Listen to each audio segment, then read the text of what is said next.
સુરતમાં અનેક સમૂહ લગ્ન થાય છે તેવામાં આહિર સમાજ દ્વારા એક રેકોર્ડ કરાયો હોય તેમ અનોખા સમૂહ લગ્નનું આયોજન કરાયું હતું। આહિર સમાજના 30 સમૂહ લગ્નમાં અંદાજિત 1 લાખથી વધુ મહેમાનો ઉપસ્થિત રહ્યા હતા, જેમાં શિક્ષણ મંત્રી પ્રફુલ્લ પાનસેરિયા, ધારાસભ્યો તેમજ સમાજના મહાનુભાવો ઉપસ્થિત રહ્યા હતા।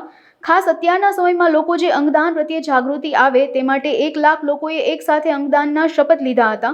આહિર સમાજ દ્વારા ખાસ સમૂહ લગ્નમાં જોડાયેલ નવયુગલોના પરિવાર કે જે આર્થિક રીતે નબળા છે તેવા પરિવારની આર્થિક સ્થિતિને મજબૂત કરવાનો આ પ્રયાસ કરાયો હતો અને સમૂહ લગ્નમાં જે પરિવારો જોડાઈ રહ્યા છે તેઓ બેન્ડવાજા, બ્યુટી પાર્લર, વરઘોડા કાઢવા જેવા અનેક ખોટા ખર્ચા બંધ કરી બચત થયેલા રૂપિયાની પોતાના સંતાનોના શિક્ષણ પાછળ ખર્ચ કરી સમાજની નવી પેઢીને શિક્ષિત દીક્ષિત બનાવે તેવી અપીલ કરાઈ હતી।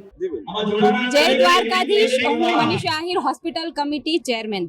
આજે મને કહેતા ગર્વ થાય છે કે આજે મારા આહિરના આંગણે, અમારા આંગણે દિવ્ય અને ભવ્ય આહિર સમાજ આયોજિત 30મો સમૂહ લગ્ન સમારોહ ગોડાદરા વિસ્તારમાં યોજાયો છે, જેમાં 255 થી યુગલો આ સમારોહમાં જોડાઈ નવજીવનની શરૂઆત કરી છે।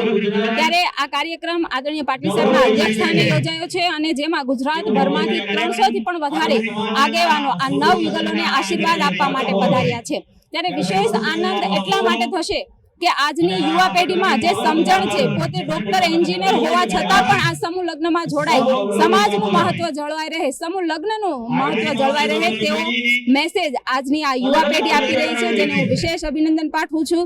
આ આયોજન કરનાર આયોજક ટીમ લગ્ન સેવા સમિતિના પ્રમુખ ભાઈ શ્રી જીતુભાઈ કાછડ, રમેશભાઈ, ભૂપતભાઈ કનારા, તેમની સમગ્ર આયોજક ટીમે ખૂબ સુંદર આયોજન કર્યું છે, તેમને વિશેષ અભિનંદન પાઠવું છું।